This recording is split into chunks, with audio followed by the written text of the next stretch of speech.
Du ska ta oss någon bild.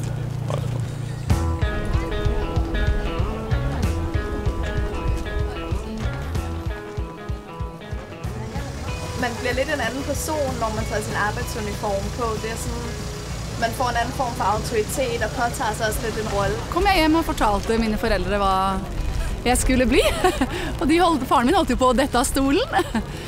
Redan när jag var 5 så fick jag följa med grannen som jobbar som pilot ner till Cypern, tror jag det var.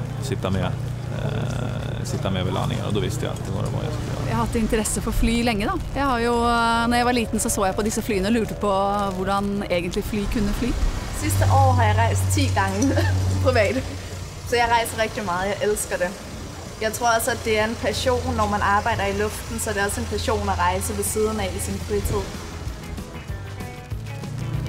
Så mycket pionjärer som på något sätt ändå har jobbat i SAS och tagit flyget framåt. Det är SAS.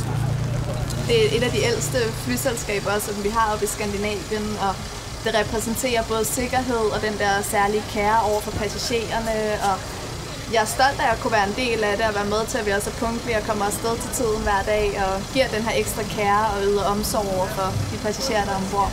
Vi har veldig mange hyggelige kollegaer, og det er veldig gøy å fly.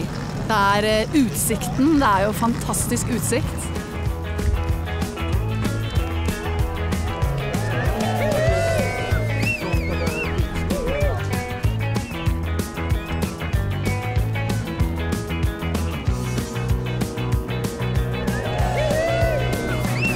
And that's a wrap!